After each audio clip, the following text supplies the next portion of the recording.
1. Menolak permohonan pra-peradilan pemohon.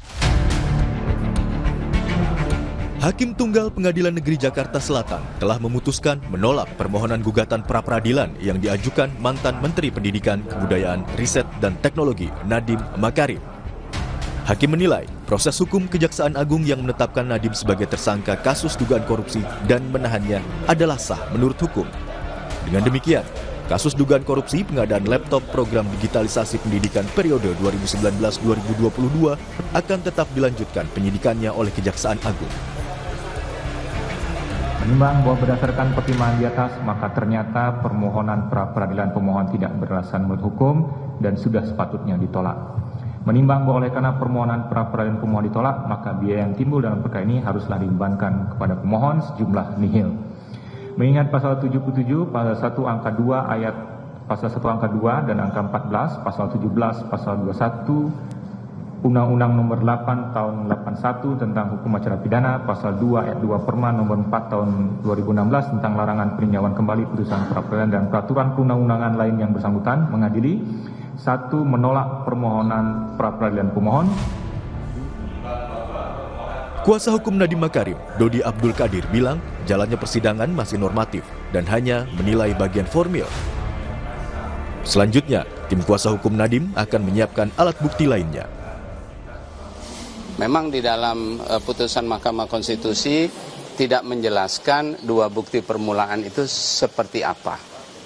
Dan memang ini adalah suatu kelemahan ya, yang secara normatif memang sudah begitu adanya. Akan mempersiapkan ya, alat-alat bukti yang tentunya akan memberikan pembuktian secara substansial nantinya di dalam pemeriksaan pokok perkara.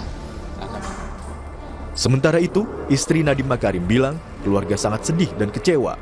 Namun, di sisi lain, keluarga juga sangat menghormati keputusan dalam sidang. Tentunya kami sangat sedih dan kecewa dengan keputusan hari ini, namun kami sangat menghormati apa yang sudah diputuskan dalam pengadilan negeri.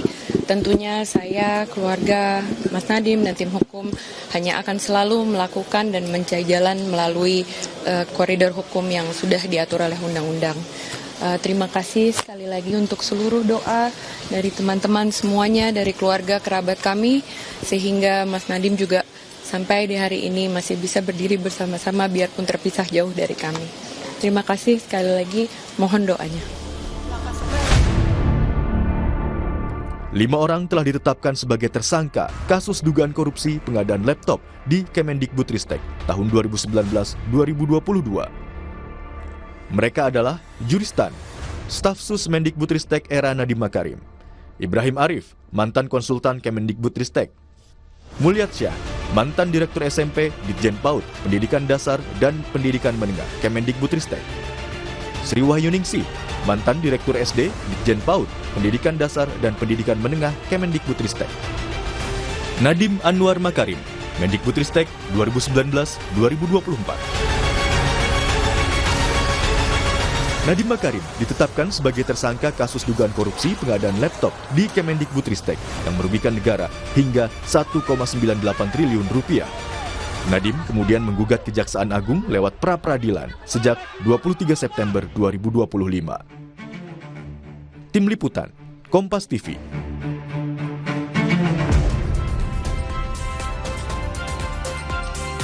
Terima kasih Anda masih bersama kami dalam Sapa Indonesia Pagi. Saudara, kemarin Hakim pada Pengadilan Negeri Jakarta Selatan telah memutuskan untuk menolak gugatan pra-peradilan Nadiem Makarim. Itu artinya kasus dugaan korupsi pengadaan laptop program digitalisasi pendidikan periode 2019 hingga 2022 yang melibatkan Nadiem Makarim sebagai salah satu tersangka akan tetap dilanjutkan penyidikannya oleh Kejaksaan Agung. Lalu pertanyaannya, apakah langkah selanjutnya yang akan ditempuh oleh Nadiem Makarim? Sudah bergabung bersama kami untuk membahasnya melalui sambungan daring kuasa hukum Nadiem Makarim, Dodi Abdul Qadir, nanti akan bergabung kemudian, dan juga yang sudah bergabung adalah pakar hukum pidana dari Universitas Jenderal Sudirman, Prof. Hipnu Nugroho, dan juga mantan PLT Jaksa Agung Muda bidang pengawasan Kejagung, Pak Jasman Panjaitan. Selamat pagi Bapak-Bapak, Assalamualaikum, apa kabar? Waalaikumsalam Mas Mbak Adisda. Iya,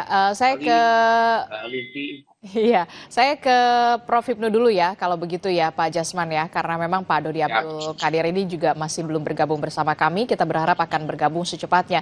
Prof. Hipnu, kalau kemarin kita mencermati bagaimana pembacaan putusan dari gugatan pra-peradilan dari Pengadilan Negeri Jakarta Selatan, bagaimana Anda mencermati soal pertimbangan ditolaknya pra-peradilan kemarin, Prof. Hipnu?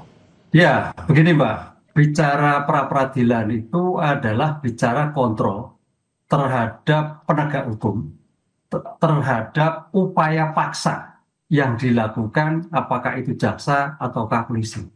Oleh karena itu terhadap upaya paksa terhadap penetapan tersangka, ya berdasarkan dua alat bukti yang cukup. Kan gitu kan. Dua alat bukti itu dua alat bukti yang masih ongoing proses. Oke. Karena dalam sistem peradilan pidana kita itu ada kontrol di pra-adjudikasi, ada di adjudikasi, dan post-adjudikasi. Desain KUHP itu adalah sebagai kontrol di pra-adjudikasi terhadap upaya paksa yang menentukan kepada tersangka. Karena sebagai bentuk perlindungan hak asasi manusia.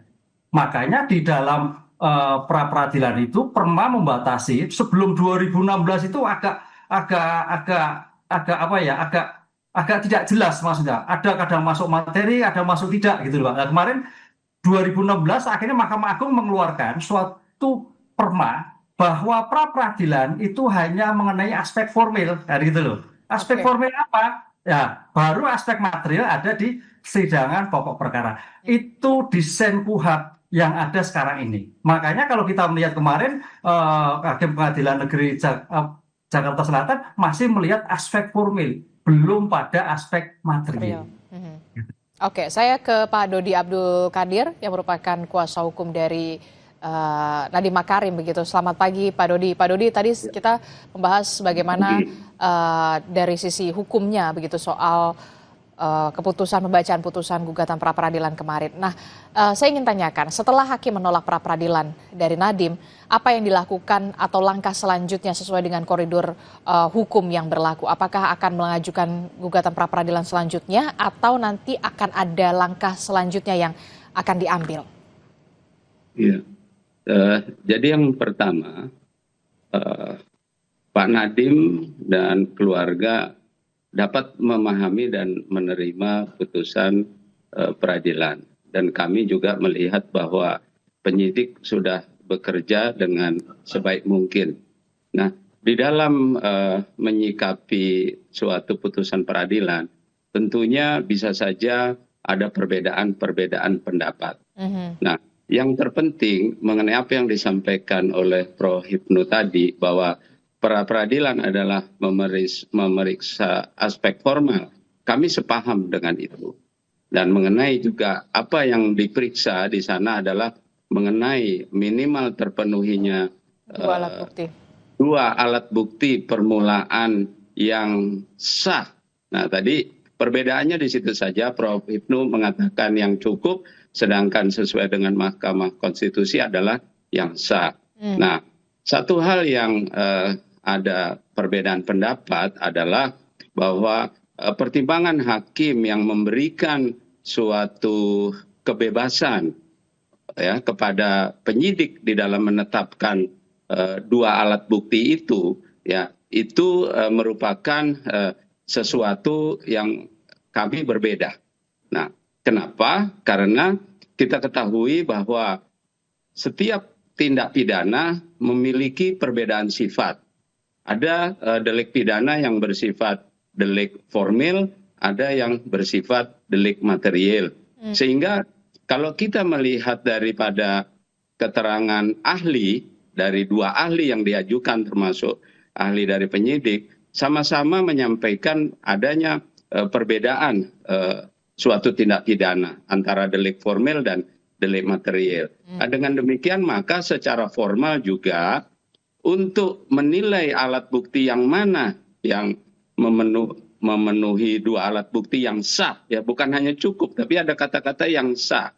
Itu tadi maka harus dilihat juga jenis daripada delik pidana tersebut.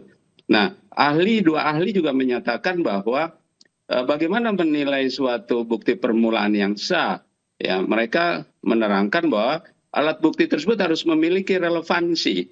Jadi hakim pra peradilan bukan semata-mata melihat secara kuantitatif alat-alat bukti yang diajukan, tapi juga melihat relevansi dan keabsahan daripada alat bukti tersebut.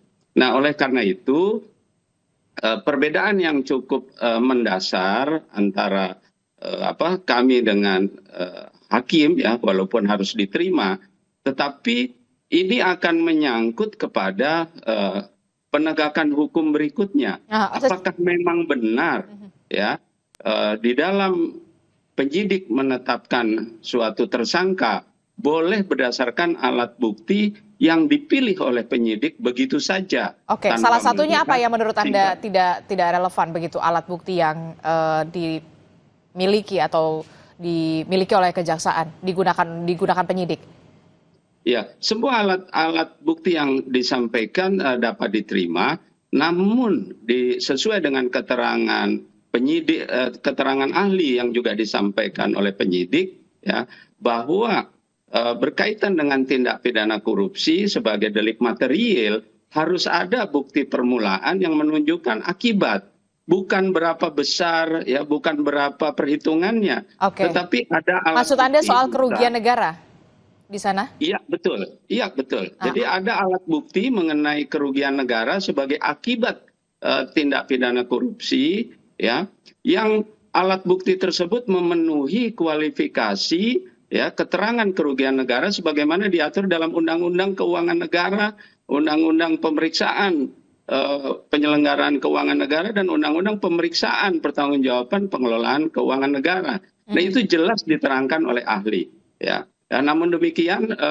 kami tentunya, ya, karena pra peradilan ini sesuatu yang sudah final, maka kami hanya berharap bahwa benar-benar ada suatu suatu penilaian, ya, dari pembuat undang-undang tentunya, apakah penerapan hukum yang diterapkan oleh hakim peradilan itu nantinya sudah memenuhi rasa keadilan, ya, hak dasar daripada warga negara, dalam hal ini hak dasar Nadiem atau hak dasar siapapun juga yang nantinya ditetapkan tersangka. Apakah memang demikian penerapan hukumnya? Oke. Baik, saya ke Pak Jasman. Pak Jasman, bagaimana perspektif Anda dari kejaksaan soal ini? Soal alat bukti yang apalagi soal kerugian. Kalau kita lihat kan penyidik sudah mengatakan bahwa kerugian negara akibat dugaan korupsi ini adalah sebesar 1,98 triliun rupiah. Bagaimana perspektif Anda, Pak Jasman? Biasanya bahwa kejaksaan itu dalam menetapkan seseorang menjadi tersangka itu kan sudah memenuhi minimal memenuhi 2 alat bukti. Ya, jadi di sini saya melihat bahwa memang ada yang pertama dalam tindak pidana itu ada unsur mensreanya, niat jahatnya. Kemudian dalam rangka mewujudkan niat jahat itu, para pelaku ini melakukan perbuatan-perbuatan melawan hukum. Jadi di dalam kasus ini saya melihat memang ada niat jahat di situ, ya, niat jahat. Dan kalau kita lihat dari fakta-fakta yang ditemukan atau diperoleh oleh penyidik, bahwa ini alat elektronik ini atau laptop ini sudah direncanakan sebelumnya, baik sebelum Pak Nadiem ini menjadi menteri, menjabat. Nah, kemudian ini perlu inilah nanti yang kita harapkan profesionalisme daripada penyidik untuk mengungkap itu, ya, niat jahat itu mulai dari siapa yang idenya itu. Nah, ini yang perlu juga nanti di kejaksaan untuk mengungkap itu, ya, siapa yang memulai ide ini, kan? Karena ternyata kalau disebutkan apakah ada kerugian negara di sini, terbukti sudah ada pengembalian, sudah ada upaya pengembalian. Jadi di sini saya lihat kalau saya melihatnya itu, apalagi saya ini juga sama dengan Prof. Kami ini orang, saya kan ngajar juga di kejaksaan. Kebetulan ngajar saya itu adalah tindak pidana korupsi, teknik penyidikan tindak pidana korupsi di Barilan Kejaksaan. Jadi itulah yang saya ajarkan kepada calon-calon jaksa di kejaksaan. Ada mensreanya, ada niat jahat. Kemudian ada perbuatan-perbuatan melawan hukumnya. Dan memang, yaitu tadi, perbuatan melawan hukumnya. Disebutkan bahwa ini bisa dipakai kemana, merek ini bisa dipakai. Loh, kenapa? Ternyata tidak bisa dipakai. Laptop yang dibuat ini. Dan juga kalau sesuai dengan yang disampaikan oleh penyidik, bahwa ini adalah nilai kerugiannya sudah sampai 1,9 tadi. Ya, itu pembelian ini kan hampir 10 triliun. Dianggap merugikan keuangan negara 1,97 seperti Mbak Adisti tadi. Jadi artinya ini sudah diberikan hak sepenuhnya kepada tersangka untuk mengajukan pra peradilan. Oke. Jadi satu lagi yang sudah terbiasa di kejaksaan, bahwa untuk menetapkan seseorang tersangka itu, apalagi di tindak pidana korupsi, itu harus melalui expose di hadapan pimpinan yang di tingkat rendah, kemudian di tingkat lagi sampai Jampitsus, bahkan Jaksa Agung hadir untuk mendengarkan apa yang telah diperoleh oleh penyidik, sehingga untuk menentukan seseorang tersangka.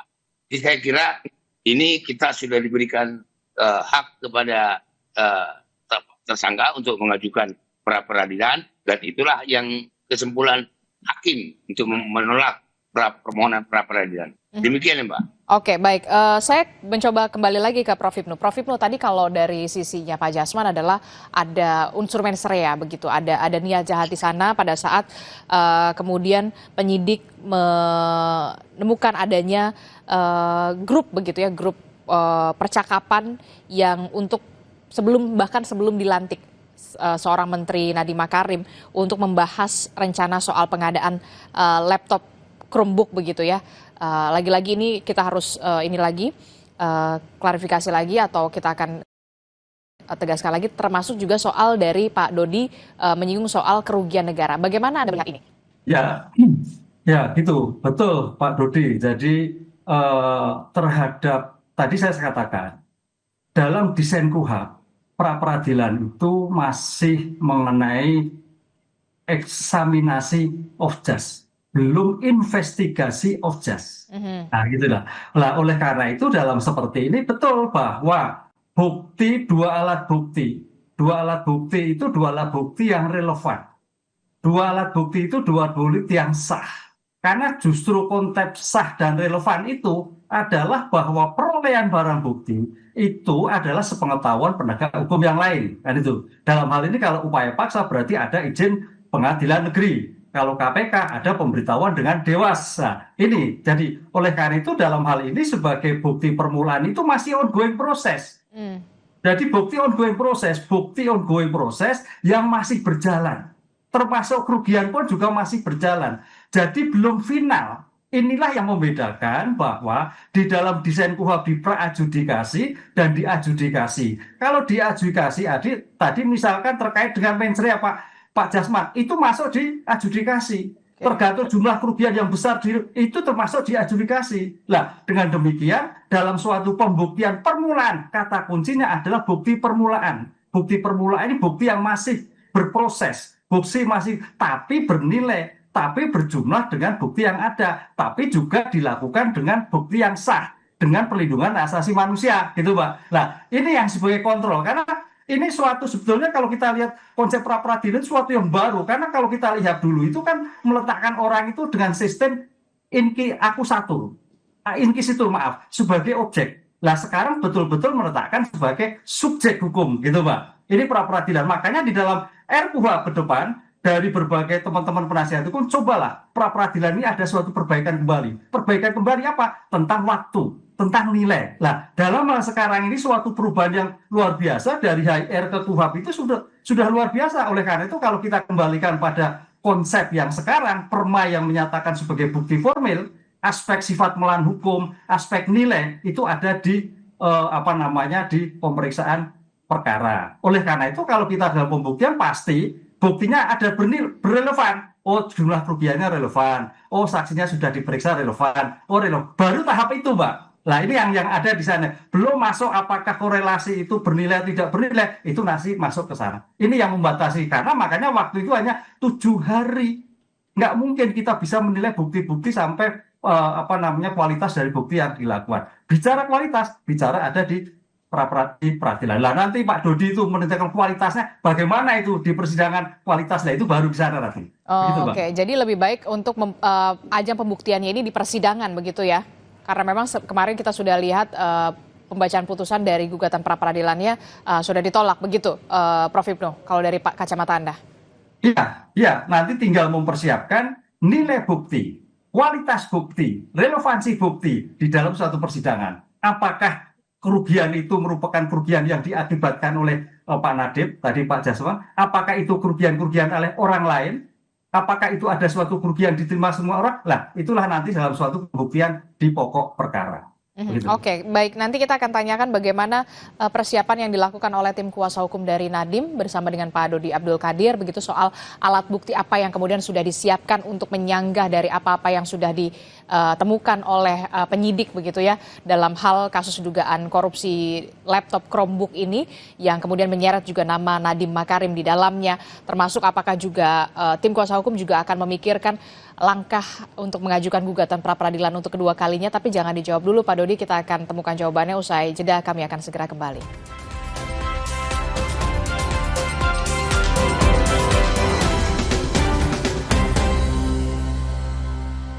Kerja keras bagai kuda, rutinitas membabi buta. Saatnya cek kebahagiaan Anda. Datang dan tonton Suci Fest. Segera dapatkan tiketnya sebelum kehabisan. Buktikan aksi para komika dalam The Champ Show, Suci El Nusantara, Suci Reunion, podcast paling juara, Perempuan Suci, dan banyak lagi. Suci Fest, 25 Oktober di Balai Kartini, Jakarta. Dapatkan tiketnya segera di Goers. Info lengkap lihat di Instagram Suci Kompas TV. Bersatu dalam tawa di Suci Fest. Aku Viva melewati 7 tahap nano purifikasi, menjaga dan memastikan setiap tetesnya mengandung mineral baik yang diperlukan tubuh, sehingga begitu sejuk di tiap teguk. Aku Viva, murni, alami dari Wingswood. Renovit dengan 26 vitamin dan mineral lengkap, bantu jaga kesehatan dan daya tahan tubuh. Dengan 26 vitamin dan mineral lengkap, bantu jaga kesehatan dan daya tahan tubuh. Minum Renovit, siap jaga kesehatan dan daya tahan tubuh. Produksi Konimax.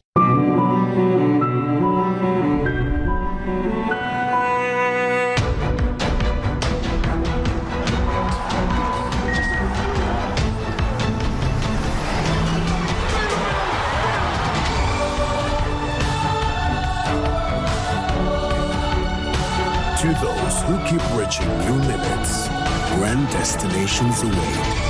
Mitsubishi Destinator. Drive your ambition. Mitsubishi Motors. Tidak semua air itu aqua. Yang dipilih dari sumber air di gunung terlindungi, disaring bertahun-tahun oleh lapisan bebatuan, dan kaya akan mineral alami yang seimbang. Sehingga aqua terasa dingin tanpa didinginkan. Ih, kok bento? Bisa menyerang siapa saja. Obati dengan Silergi. Cetirizine-nya aktif obati alergi, aman sesuai anjuran. Silergi, solusi redakan alergi. Produksi Konimax. Kok yang ini, Pak? Kalau tutupnya aja gini, isinya gimana?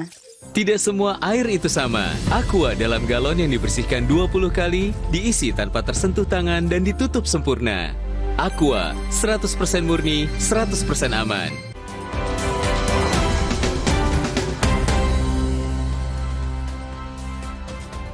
Terima kasih Anda masih bersama kami dalam Sapa Indonesia Pagi. Saudara, kita masih membahas bagaimana langkah selanjutnya yang akan dilakukan oleh tim kuasa hukum Nadiem Makarim setelah kemarin, saudara, hakim memutuskan untuk menolak gugatan pengajuan pra-peradilan terkait dengan status tersangka dari mantan Mendikbud Ristek. Saya ke Pak Dodi dulu. Pak Dodi, saya ingin tanya dulu. Pak Dodi akan mengajukan gugatan pra-peradilan untuk yang kedua kalinya atau kemudian next-nya adalah tahapannya fokusnya langsung ke persidangan, pembuktian persidangan? Terima kasih. Sebelum saya menjawab, ini karena tadi sudah ada pembicaraan mengenai mens rea, sudah ada niat jahat dari sebelum menjadi menteri. Ya, ini perlu diluruskan sebelum menjadi suatu informasi publik. Jadi perlu diluruskan bahwa Pak Nadiem itu tidak ingin menjadi menteri. Pak Nadiem itu sedang sibuk, sedang bekerja, ya, mengurus perusahaannya yang sudah jelas sangat bermanfaat bagi jutaan orang, ya, memberikan lapangan kerja dan memberikan suatu kegiatan UMKM. Sedang enak-enaknya di sana dan sedang menikmati banyaknya investor-investor besar yang masuk, ya, Temasek, Facebook, Tencent, termasuk Google. Google itu sudah masuk melakukan investasi sejak jauh sebelum Pak Nadiem kepikiran ditunjuk jadi menteri. Nah, kemudian Presiden waktu itu meminta Pak Nadiem untuk membantu di dalam pemerintahan karena dipandang memiliki terobosan-terobosan pemikiran. Nah, dengan adanya pertemuan beberapa kali dengan Presiden dan Presiden memberikan banyak PR di bidang pendidikan, tentunya Pak Nadiem mengumpulkan kawan-kawannya untuk bagaimana berdiskusi mengenai pendidikan. Tidak ada satu pembahasan pun mengenai Chromebook.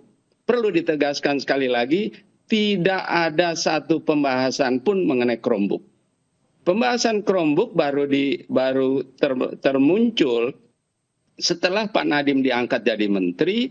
Ada salah satu stafnya menyatakan bahwa perlu menunjuk operating system yang dimana di dalam pembicaraan tersebut ada usulan, itu tertulis di chatnya, mengusulkan untuk membahas Chromebook. Lalu kemudian respon Pak Nadiem jelas, di sana sangat tegas, dibahas semua sistemnya, dibahas dua sistemnya, ya, dua sistem dibahas. Kenapa ada pernyataan tersebut? Karena Pak Nadiem pun begitu diangkat jadi menteri, meneruskan kebijakan menteri sebelumnya adalah menggunakan Windows.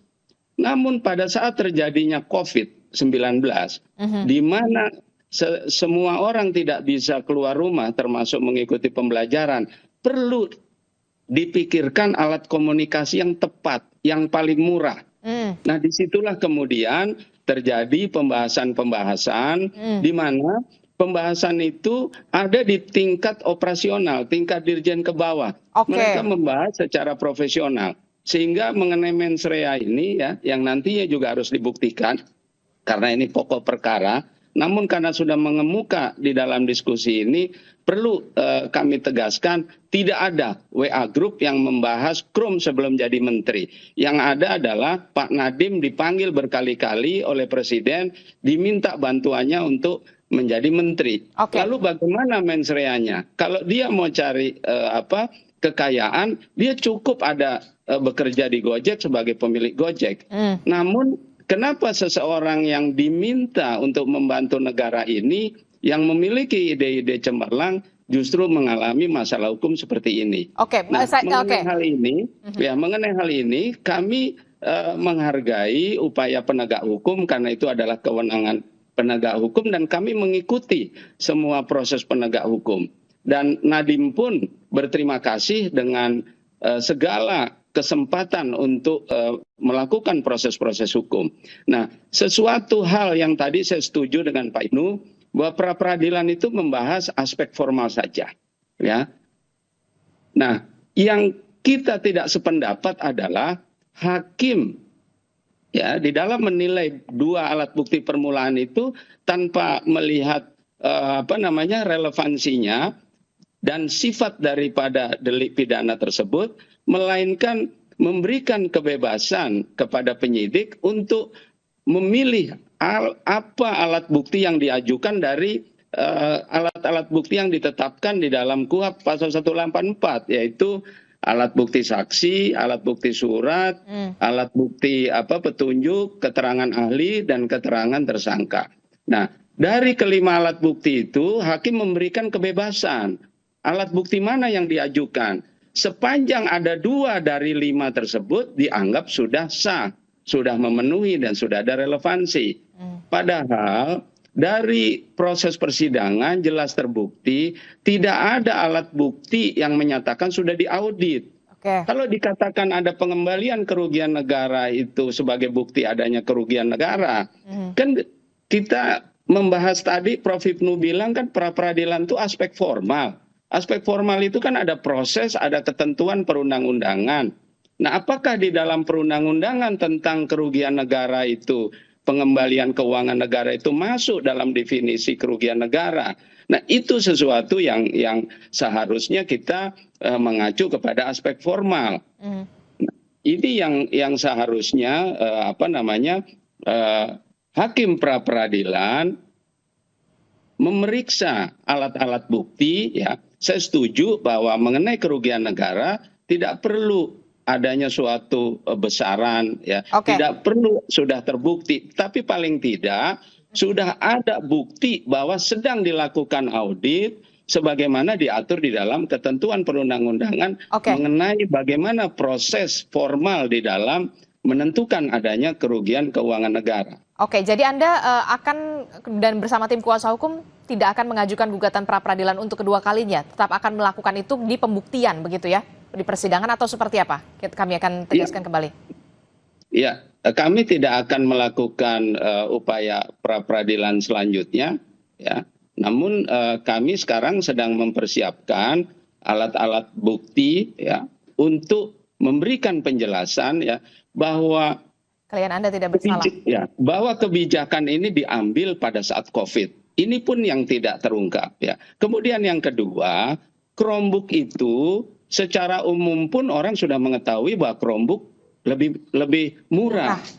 Dan kemudian ini perlu publik mengetahui, ya. Sampai saat ini pengadaan Chromebook masih tetap berlangsung.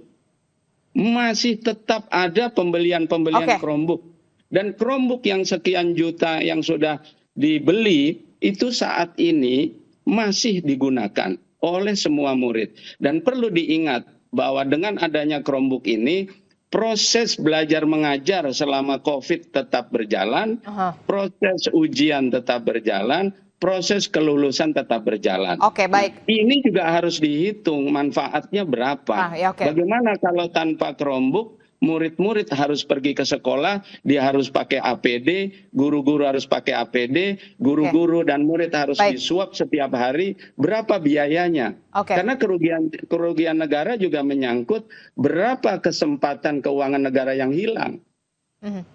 Oke, baik. Saya ke Pak Jasman. Pak Jasman, setelah mendengar penjelasan dari Pak Dodi Abdul Qadir, bagaimana kemudian penyidik dari Kejaksaan juga untuk bisa membuktikan dalam persidangan soal tadi mens rea tadi, kemudian kerugian yang tadi sudah dibantah oleh kuasa hukum dari Nadiem Makarim, Pak Jasman? Ya, seperti yang tadi saya katakan, sebenarnya sebelum dinyatakan tersangka, itu penyidik sudah berkeyakinan telah terjadi tindak pidana korupsi. Kemudian ditanya lagi di dalam para penyidik ini, siapa yang melakukan? Kan gitu. Jadi kalau disebutkan tadi bahwa ini masih belum gitu, saya kira sudah sangat telak gitu. Ini hanya tinggal kita nanti lihat aja, nanti kita lihat nanti persidangan. Bahwa ini kan sudah ditetapkan beberapa orang tersangka. Dan bahkan jangan-jangan masih ada. Seperti yang tadi saya katakan. Siapa lagi yang terlibat di sini? Kalau sejauh ini kan kita lihat ya, tersangka dugaan korupsi pengadaan laptop Chromebook ini ada Juristan Ibrahim Arif, kemudian ada Mulyatsyah Sri Wahyuningsi, dan yang terakhir adalah Nadiem Makarim begitu. Berarti Anda membuka potensi juga ada penambahan tersangka di sana dalam kasus ini? Bisa saja siapa saja yang terlibat di situ. Ya kan, ada ya, saya kira di media sosial itu sudah muncul itu. Ya ini yang itulah seharusnya kalau saya mengatakan, ya perlunya ada kehati-hatian dari seorang pejabat. Dalam hal ini Menteri Pak Nadiem ini seharusnya hati-hati dalam melaksanakan program-program itu. Loh ini kalau dia kelihatan, kalau saya menilai ini kayak gampangan gitu loh. Untuk membuat ini kayak gampangan sekali. Mengeluarkan uang sampai 10 triliun itu gampang banget gitu. Nah ini sekarang kan korupsi sekarang kan sudah istilah T. Kalau dulu waktu zaman saya jadi direktur penyidikan tinggal juta, miliar gitu. Sekarang sudah T permainan. Udah makin gila ini Republik ini. Nah ini yang perlu saya kira juga mohon kesadaran kita semua untuk semua pejabat publik harus betul-betul ajas prudensial harus dia jaga dalam melaksanakan kebijakannya. Itu saya melihat tadi di sini kurang. Pak Nadiem tidak kurang semeraut banget gitu loh. Itu yang saya lihat itu. Harusnya kan ditanya, ini gimana? Nah, ini tadi saya udah saya singgung tadi bahwa peralatan ini sudah harusnya tidak memenuhi syarat. Tidak memenuhi persyaratan. Kalau tadi Pak Dodi mengatakan bahwa itu dipakai ini ya nanti kita lihat aja nanti di persidangan bagaimana. Oke, baik. Gitu. Oke, saya ke Prof. Hipnu. Prof. Hipnu, ini akan seru ya soal pembuktian di persidangan. Saya tidak bisa membayangkan bagaimana soal nanti akan dibuka percakapan grup di sana jauh sebelum seorang Nadiem Makarim menjabat sebagai Mendikbudristek begitu. Apakah ada pembuktian mens rea di sana, pembahasan soal laptop Chromebook di sana, termasuk juga soal kerugian negara. Bagaimana Anda melihat soal pembuktian ini begitu penting di persidangan? Ya, pembuktian itu dalam hukum pidana peradilan sebagai jantung dalam suatu persidangan. Oleh karena itu kalau kita melihat dari dua perspektif Pak Dodi dan Pak Jasman, Pak Dodi sebagai advokat harus seperti itu. Pak Dodi berpikir dari objektif perkaranya, objektif hukumnya, subjektif kepentingannya, ada kepentingan klien. Pak Jasman berpikir dari subjektif mewakili negara, ada dugaan korupsi, objektif hukumnya. Jadi kalau memang tidak terbukti ya dituntut bebas. Itu kan asas dominisial seperti itu. Nah, disinilah nanti ada argumentasi pembuktian yang dilakukan oleh penuntut umum dan oleh penasihat hukum sebetulnya titiknya di mana. Apakah ini ada ide dari Pak Nadiem? Apakah bagaimana? Karena kuncinya kalau kita lihat tampaknya, kalau kita melihat kemarin Pak Nadiem itu terakhir, titik letaknya pada staf yang ada. Betul. Yang ada kelihatannya, oh ini karena kebijakan Pak Nadiem, ini karena perintah Pak Nadiem dan sebagainya. Nah, itu yang menjadikan suatu kualifikasi pembuktian. Nah, oleh karena itu saya kira dengan konstruksi yang seperti ini, Pak Dodi harus bisa merumuskan sebagai lokus dan tempus delictinya karena situasi COVID seperti itu, yang betul-betul cemerlang. Karena kalau memang nanti dalam suatu dakwaan penuntut umum tidak bisa menggambarkan tentang lokus tempus delictinya pada suatu COVID, ini bisa menjadi obskur. Nah, ini ya kira. Jadi dalam suatu persidangan besok itu, Mbak, kalau melihat pra-peradilan itu sebagai persiapan. Persiapan apa? Untuk persiapan pokok materi. Dengan demikian kalau kemarin itu tidak dibicarakan, tidak menjadikan fokuskan di persidangan. Oleh karena itu menjadikan suatu yang utuh. Dan itulah. Dengan demikian sebagai penuntut umum juga menjadikan pembelajaran dari pra-peradilan kemarin, Pak Dodi sebagai penasihat hukum pembelajaran, sehingga bukti yang disampaikan mencari bukti material, bukti yang sebenarnya dalam suatu persidangan akan tercapai. Oke, pertanyaan selanjutnya begini, seberapa pentingkah kemudian dalam persidangan juga menghadirkan saksi yang memberikan keterangan bahwa ide awal gagasan soal laptop Chromebook ini bukan berasal dari seorang Nadiem Makarim? Ya, sangat penting sekali karena itu bicara itikat, bicara ide dari siapa? Kan gitu kebijakan. Kalau memang dari presiden, ya ini dari presiden, kan tatanan kebijakan. Nah itu kalau mencari kebenaran material sampai di sana Bu, Mbak Adista, tata kebijakan dan tata penerapan.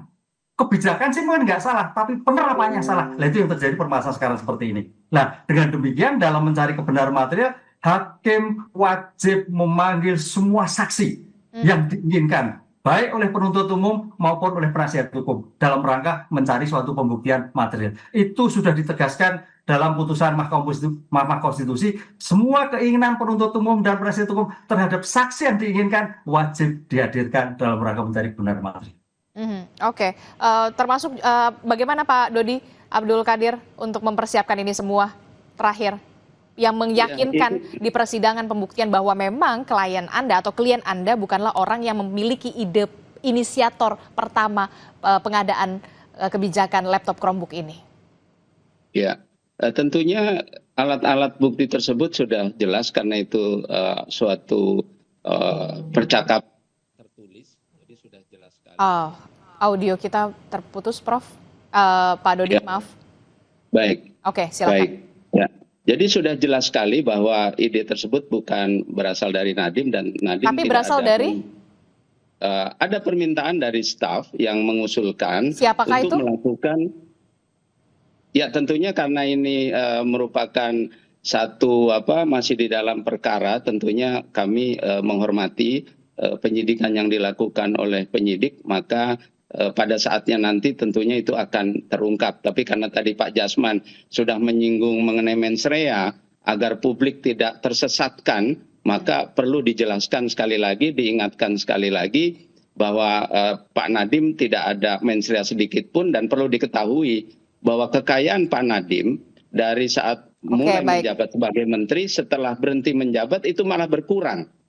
Jadi ini kekayaan malah berkurang dan tidak ada alat bukti satupun ya yang disampaikan di dalam pra peradilan bahwa telah terdapat keuntungan dari Pak Nadiem, uang dari yang diterima oleh Pak Nadiem tidak ada sama sekali. Nah, oleh karena itu sekali lagi di dalam proses penegakan hukum ya tidak terlepas daripada due process of law. Ini yang perlu dikawal bersama-sama agar tidak terjadi ya pemaksaan-pemaksaan, penyimpangan-penyimpangan yang terjadi di dalam proses pembuktian. Kejaksaan penyidik sudah sangat transparan, sangat tepat seperti yang disampaikan oleh Pak Jasman melakukan proses-proses penyidikan. Namun bagaimana yang terjadi di pengadilan? Karena ada asas bahwa keputusan pengadilan harus dianggap benar. Nah, asas ini menuntut adanya suatu pengawasan proses formal yang sangat ketat. Karena biar bagaimanapun juga hakim itu kan seorang manusia. Dia juga punya pemikiran subjektif. Oleh karena itu ketentuan KUHAP sudah membatasi bahwa ada aspek-aspek normatif formal yang harus diikuti. Oleh karena itu tanggapan kami tadi berkaitan dengan pertimbangan putusan hakim itu bertentangan dengan asas formal. Ya, proses penilaian sudah dijelaskan bahwa proses pertimbangan hakim harus mengikuti norma-norma hukum. Nah, boleh hakim tidak menggunakan norma-norma hukum, boleh dia melakukan penemuan hukum, namun harus dalam batas-batas daripada norma-norma yang ada. Saya ke Pak Jasman. Pak Jasman, singkat saja. Tadi disebutkan bahwa memang ide ini bukan berasal dari Nadiem Makarim, melainkan dari stafnya, begitu. Bagaimana persiapan yang dilakukan oleh terakhir penyidik kejaksaan untuk meyakinkan bahwa di dalam pembuktian persidangan nanti? Singkat saja. Baik, makasih. Jadi kalaupun itu datangnya bukan, idenya itu bukan dari Pak Nadiem, seharusnya Pak Nadiem itu selaku menteri ya pengambil kebijakan publiknya itu harusnya menghentikan, jangan melanjutkan. Ternyata dilanjutkan oleh Pak Nadiem. Padahal banyak kekeliruan. Kenapa diteruskan? Kan gitu. Itu masalahnya di situ. Jadi kalau Pak Dodi tadi mengatakan idenya itu bukan dari Pak Nadiem, oke. Tapi kenapa tidak dihentikan? Kan gitu tadi yang saya katakan tadi, seorang pejabat publik setingkat menteri seperti itu harusnya mempunyai menerapkan ajas kehati-hatian. Nah, ini yang sangat kurang saya lihat yang tidak dilakukan oleh Pak Nadiem. Gitu ya. Baik. Kita sudah melihat bagaimana kemarin pra peradilan ditolak, status tersangka Nadiem sah, begitu ya. Singkat saja, Prof. Apa yang ingin Anda sampaikan dari kasus ini? Singkat. Ya, karena kasus ini adalah menyangkut kebijakan publik dan menyangkut pejabat menteri, tampaknya memang seperti Pak Jas mengatakan, tingkat sebagai antisipasi, kontrol, pengawasan, menolak, menghendaki dan sebagainya itu sangat prinsipal sekali. Oleh karena itu betul tadi idenya betul, tapi bagaimana apakah ada kontrol, ada pengawasan, ada penolak, ada hati-hati, ada perintah dan sebagainya. Itu yang terjadi karena dalam setiap kejahatan tampaknya itu yang terlewatkan. Itu yang terlewatkan. Apalagi kalau melihat Pak Nadiem ini tampaknya ada mungkin relasi kuasa, itu yang harus kita lihat Mas Dodi. Saya tahu persis, saya orang perguruan tinggi, kadang-kadang Pak Menteri ini juga tampaknya ada relasi kuasa sehingga dalam kebijakannya banyak yang berubah-ubah. Lain mudah-mudahan juga mungkin seperti itu. Lah kalau seperti sebagai peluang Pak Dodi untuk melihat suatu pembelaan-pembelaan ke depan. Gitu, mungkin Mas. Ya. Oke, baik. Terima kasih. Kita lihat nanti bagaimana pra-peradilan ditolak status tersangka Nadiem Shah. Kita akan tunggu bagaimana proses pembuktiannya di pengadilan. Terima kasih Prof. Hipnu telah bergabung bersama kami. Pak Jasman, terima kasih. Dan juga Pak Dodi Abdul Qadir juga terima kasih sudah bergabung bersama kami di Sampai Indonesia Pagi. Sehat selalu Bapak-Bapak. Assalamualaikum. Selamat pagi. Waalaikumsalam. Terima kasih. Saudara, puluhan siswa SMP di Tulung Agung, Jawa Timur dirawat di puskesmas dan rumah sakit karena mengalami gejala mual, pusing dan sakit perut. Diduga keracunan usai menyantap makan bergizi gratis. Informasi terkininya akan hadir usai jeda.